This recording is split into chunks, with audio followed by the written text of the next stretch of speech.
currently January 16th, Thursday. It is 7:30 p.m. I am at the Nio House at Solana, and my kid's inside Nio House, well, the Joy Cat playing, wearing the Nio to the Moon shirt. Yeah. So while we were having dinner, the whole time my son was saying Nio How, Nio How, Nio How, telling me that he wants to come to the Nio House. So why don't I show you around? You know, it's a Thursday. Not that many people. It's a Thursday. Quite a few people outside.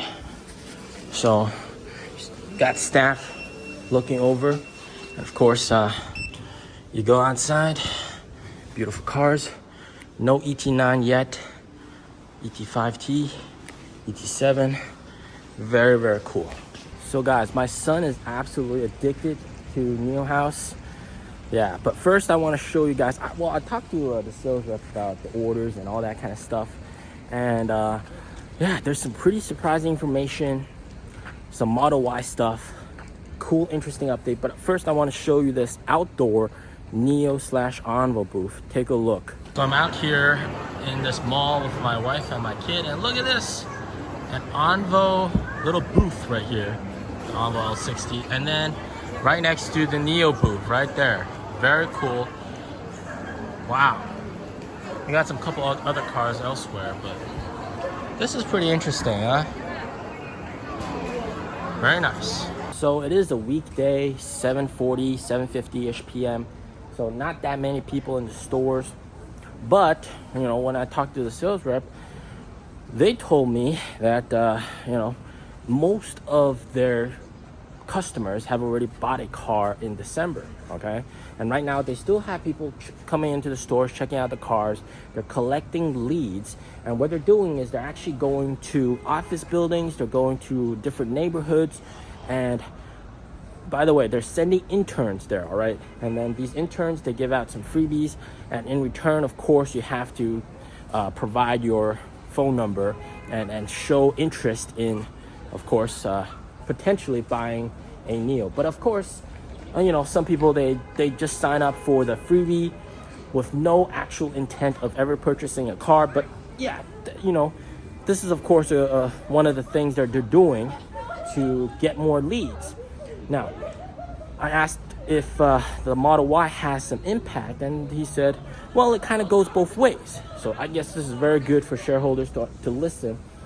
He said that you know, there are some people that wanted to buy Nio, and then they saw the new Model Y come out and they switched. But there's also people that went the other way. You know, they were waiting for the Model Y, the new Model Y, to come out to have a clear picture of what it looks like, and then they actually decided to switch to a Nio. So it kind of goes both ways, which is kind of interesting. But the most surprising thing that I learned from talking to the sales rep is that the Model Y actually isn't the biggest competitor. It's not the one that's taking the most number of customers, which is very, very interesting. You got to hear this part out, okay? So according to them, the Model Y actually, you know, people that are considering a Nio, yeah, they will compare to the Model Y, etc., but they're not really like, you know, the same level of customer, so to speak. They are actually like losing more customers to Li Auto, okay? Now, I wouldn't want to say losing more customers, but that's the primary competitor that customers are comparing it against. And according to them, you know, some people are very adamant about, you know, having both gasoline and electricity, even though, you know, they don't understand that, you know, it's not the best of both worlds. They think it's the best of both worlds, but it's not. Because you have, you know, you have that anxiety where you don't want to spend gasoline, use gasoline because it's more expensive. But then when you use electricity, it has a smaller battery, it charges slower, you have to go to the charger more often. It just creates a whole new problem. And they don't understand that, but they're still adamant on purchasing a hybrid, all right, one of those EREVs.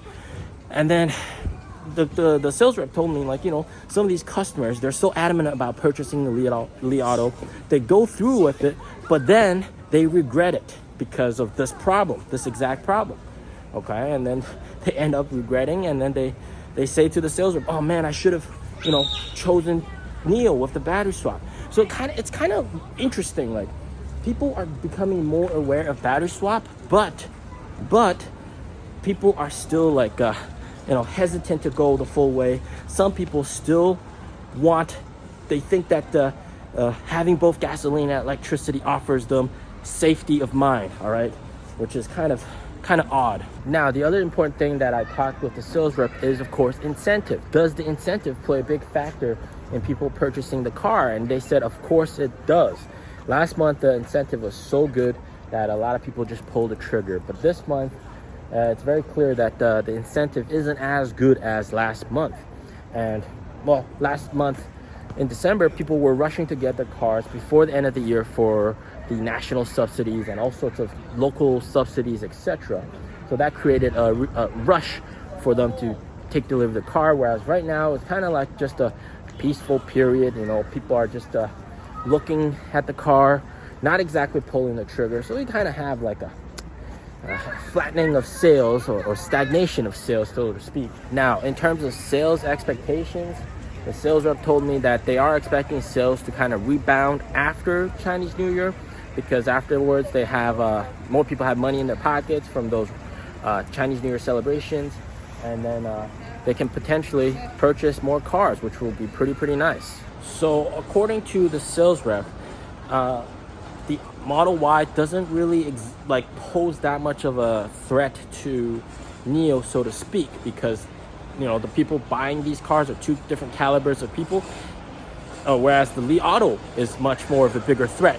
However, people will tend to maybe look at the Model Y for comparative purposes, and and he said that Model Y is more of a threat to the Onvo, because the Onvo is of course directly aimed at competing against the Model Y. So that's something to keep in mind.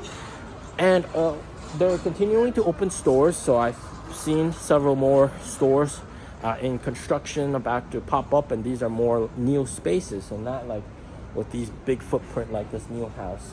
And it's also based on metrics. So they have these booths, like the video you saw earlier. They have the booth, and then they have a metric, like how many leads can they get from that place, like how many customers and phone numbers they can get, and then how many of that gets converted to sales. And then, of course, according to that metric, if they're able to have a good conversion rate and a lot of leads, then it makes sense to have a store there. So that's what they do. They open stores according to statistics, okay? They're not just blindly opening stores. They have to be able to get sales from that place, and then they know they can get sales, and then they'll open a Nio Spaces store there. So this is pretty interesting. So guys, this place used to be an Xpeng store. Now it is an Onvo store. Of course, right now it's like 15 past 8, so not many people, but you can see very cool. All right, the Xpeng store got overtaken by Onvo. Very nice. So overall, they do have a lot of people checking out the cars. However, not a lot of people pulling the trigger. Most of the people that pulled the trigger pulled it back in December. So just keep that in mind. So they're still collecting more and more leads, which is good, right? And then gradually, as NT 2.5 comes out and NT 3.0 comes out, that's when sales are absolutely going to explode, along with Onvo sales, along with Firefly sales. That's going to be fantastic, all right? As always, stay safe, stay healthy. Peace out.